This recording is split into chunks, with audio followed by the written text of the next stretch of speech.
ଏଠି ପରିଚୟ ଦେବେ। ସମରେନ୍ଦ୍ର ମହାଳି କେନ୍ଦ୍ରାପଡ଼ା।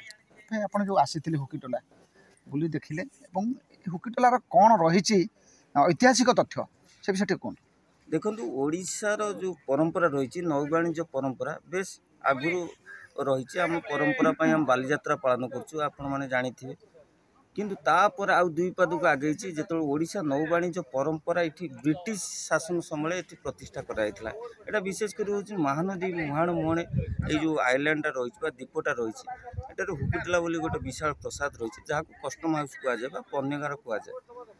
ଏହାର କାରଣ କ'ଣ ହେଉଛି ଯେହେତୁ ମହାନଦୀ ମୁହାଣ ନିକଟରେ କୌଣସି ବନ୍ଦର ନଥିଲା, ଅପରପକ୍ଷେ ହୁଗୁଳି ମୁହାଣ ନିକଟରେ ହଳଦିଆ ବନ୍ଦର ଥିଲା ବା ପଶ୍ଚିମବଙ୍ଗ ପଡ଼ୋଶୀ ଥିଲା। ସେତେବେଳେ ତତ୍କାଳୀନ ବ୍ରିଟିଶ ବେଙ୍ଗଲ ଯେଉଁ ଥିଲା ଇଷ୍ଟ ଇଣ୍ଡିଆ କମ୍ପାନୀ ଶାସନ କରୁଥିଲା। ଆସୁଥିବା ଜାହାଜମାନେ ଯେଉଁ ବିଦେଶରୁ ଜାହାଜମାନେ ହୁଗୁଳି ମୁହାଣକୁ ଆସନ୍ତି, ତେଣୁ ସେ ସମୟରେ ଭ୍ରମ ସୃଷ୍ଟି କରନ୍ତି ଯେହେତୁ ମହାନଦୀ ମୁହାଣଟା ସିମିଲାରିଟି ଥାଏ। ତେଣୁ ସେମାନେ ପଶି ଆସନ୍ତି ଭୁଲରେ, ଯାହାଫଳରେ ଏଠିକାର ଚଢ଼ା ଥାଏ ବା ଉଚ୍ଚା ବାଲୁକା ରାଶି ଥାଏ। ଏଠି ଚଢ଼ାରେ ସେମାନେ ଦୁର୍ଘଟଣାଗ୍ରସ୍ତ ହୁଅନ୍ତି। ତାପରେ ସେଥିପାଇଁ ସେମାନେ ଏଠିକି ଚଢ଼ାକୁ ନ ଆସିବା ପାଇଁ ବିଶ୍ୱର ପ୍ରଥମ ମାନେ ହାତ ଚାଳିତ ବା ପେଟ୍ରୋମାସ୍ ଲାଇଟ୍ ବା ସେତେବେଳେ ତ ବିଦ୍ୟୁତର ବ୍ୟବସ୍ଥା ନଥିଲା କି ସୋଲାର ବ୍ୟବସ୍ଥା ନଥିଲା, ତେଣୁ ହାତ ଚାଳିତ ଗୋଟେ ଲାଇଟ୍ କରିଥିଲେ, ଫଲ୍ସ ଲାଇଟ୍ ହାଉସ୍ ଗଠନ କରିଥିଲେ। ଏହାପରେ ଯେତେବେଳେ ଏଠି ବହୁତ ପ୍ରକାର ପ୍ରାକୃତିକ ବିପର୍ଯ୍ୟୟ ଘଟିଲା ସେମାନଙ୍କ ପରବର୍ତ୍ତୀ ସମୟ ବତିଘର ହୁକିଟୋଲା କରିବାର ତାତ୍ପର୍ଯ୍ୟ କ'ଣ ଏଠି ବ୍ରିଟିଶର ମାନେ। ତାପରେ କହୁଛି ଯେତେବେଳେ ଆମ ଓଡ଼ିଶାରେ 1866 ମସିହାରେ ଯେତେବେଳେ ନଅଙ୍କ ଦୁର୍ଭିକ୍ଷ ହେଲା, ତେଣୁ ନଅଙ୍କ ଦୁର୍ଭିକ୍ଷ ମୁକାବିଲା କରିବା ପାଇଁ ସେତେବେଳେ ଏଇ ସ୍ଥାନଟାକୁ ଅଲରେଡ଼ି ଫଲ୍ସ ଲାଇଟ୍ ହାଉସ୍ ପଏଣ୍ଟରେ ସେମାନେ ଚିହ୍ନଟ କରିସାରିଥିଲେ।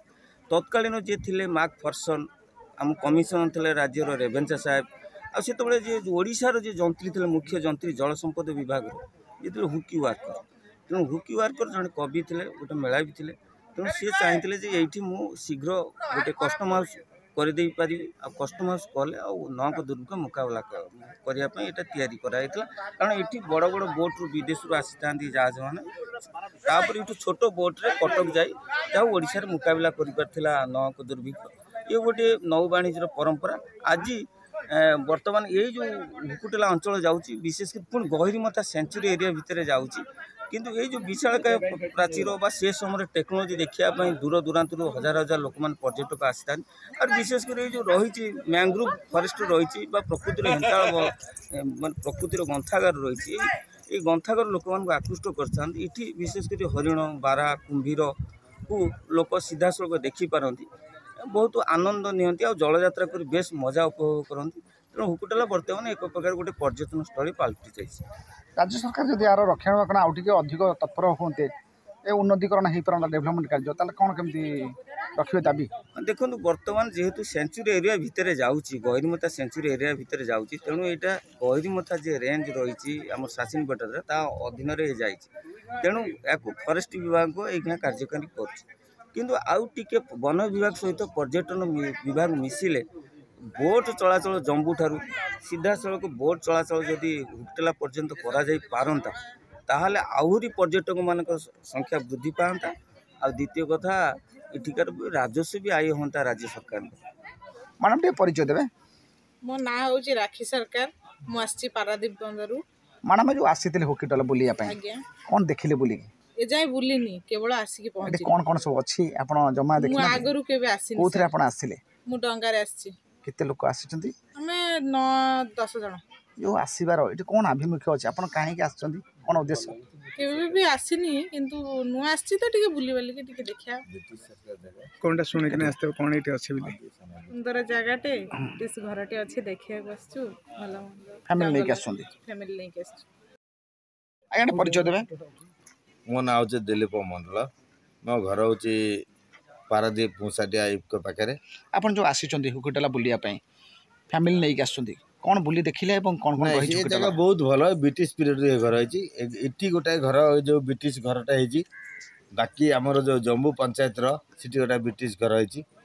ଆମ ବାପା ଅଜା ଆମେ କେବେ ଜାଣିନଥିଲୁ, କିନ୍ତୁ ସେ ଜମ୍ମୁରେ ଗୋଟେ ବି ବ୍ରିଟିଶ ଘର ରହିଛି। ଆପଣ ଦେଖିଥିବେ କି ନ ଦେଖିଥିବେ ମୁଁ ଜାଣିନି, ସେଟା ବହୁତ ବଢ଼ିଆ ଘରଟା ଅଛି। 2 ମହଲା ଘରଟା 4 ମହଲା ଭଳି ହାଇଟ୍ ହେଇଛି। ଆଉ ଏଠି ଯେଉଁ ଜାଗା ମୁଁ ବହୁତ ଥର ଏଠିକି ଆସିଛି, କିନ୍ତୁ ଆମ ଫ୍ୟାମିଲି ନେଇକରି ଏବେ ଟିକେ ବୁଲିବାକୁ ଆସିଲି। ଫ୍ୟାମିଲି କେବେ ଦେଖିନଥିଲା, ଆମେ 10-12 ଜଣ ଖଣ୍ଡେ ଆସିଛୁ ଏଠି ବୁଲିବା ପାଇଁ। କେତେ ମଜା ଲାଗିଲା ଆପଣଙ୍କୁ? ଏ ଜାଗା ବହୁତ ବଢ଼ିଆ ଜାଗା, ସମୁଦ୍ର ଭିତରେ ମାନେ ଡଙ୍ଗାରେ ଆସିବାକୁ ପଡ଼ିବ 2-3 ଘଣ୍ଟା ଯୋଉଠୁ ଆସ ଜମ୍ବୁରୁ ଆସ ପାରାଦ୍ୱୀପରୁ ଆସ ଯୋଉଠି ଆସ 2 ଘଣ୍ଟା 2.5 ଘଣ୍ଟା ଭୁଟିରେ ଆସିଲେ ଏ ଜାଗାରେ ପହଞ୍ଚିବ ଏ ଜାଗାରେ ପହଞ୍ଚିଲେ ଯାଇକି ଇଣ୍ଟରେଷ୍ଟ ନେଇପାରିବ। ଆପଣ ଭାବୁଛନ୍ତି ରାଜ୍ୟ ସରକାର ଆଉ ଟିକେ ଉନ୍ନତି ନା ନା କଲେ develop ରାଜ୍ୟ କରାଯାଉ? ସରକାର ତ ଉନ୍ନତି କଲେ ଆମକୁ ବହୁତ ବଢ଼ିଆ ହୁଅନ୍ତା। ଏ ଜାଗାରେ ଆଗେ କିଛି ନଥିଲା ଆମେ ଯେତେବେଳେ ଆସୁଥିଲୁ ଆମେ ତ ବହୁତ ଥର ଆସିଛୁ ଏଠି ଫିସିଂ ଲାଇନ୍ ଯେତେବେଳେ ଆସିଥିଲୁ ବହୁତ ଥର ଆସିଛୁ କିନ୍ତୁ ଏ ଜାଗାରେ ଆମେ ଦେଖିଛୁ କିଛି ନଥିଲା ଏବେ ତ ବହୁତ ହେଇଗଲାଣି କିନ୍ତୁ ଆଉ ଟିକେ ହେଲେ ଭଲ ଲାଗନ୍ତା। ବହୁତ ପିକନିକ୍ ସ୍ପଟ୍ସ ଆସୁଛି ବହୁତ ଜାଗାରୁ ଲୋକ ଆସୁଛନ୍ତି କଟକ ଭୁବନେଶ୍ୱର ବାଲିପଦା ବ୍ରହ୍ମପୁର ଭଦ୍ରକ ସବୁ ଜାଗାରୁ ଲୋକ ଆସୁଛନ୍ତି କିନ୍ତୁ ଆସିଲେ ଆଉ ଟିକେ ମାନେ ଏ ଜାଗାଟା ଉନ୍ନତି ହେଲେ ଆଉ ଟିକେ ଭଲ ଲାଗିଥାନ୍ତା। ମ୍ୟାଡ଼ାମ୍ ଟିକେ ପରିଚୟ ଦେବେ ଆପଣଙ୍କ ନାଁ କ'ଣ ମ୍ୟାଡ଼ାମ୍? ଗୌରୀ ମଣ୍ଡଳ କେଉଁଠୁ ଆସିଥିଲେ? ବଉଳକଣା ଏ ଯେଉଁ ଜାଗାକୁ ଆସିଛନ୍ତି ଏ ଜାଗା ନାଁ କ'ଣ? ଫୁକତଲା ହୁକିଟାଲା। ଆପଣ କ'ଣ ଦେଖିଲେ ଏଠି ବୁଲିକି ସବୁ ଦେଖୁଛି ସମସ୍ତେ ଭଲ କ'ଣ ସବୁ ଅଛି ଏଠି ହୁକିଟାଲାରେ? ମାଙ୍କଡ଼ା ପତ୍ର ହେଉଛି ନିମଟାଲ କେତେ କାଇଦାରେ ହେଇଛି ଦେଖ।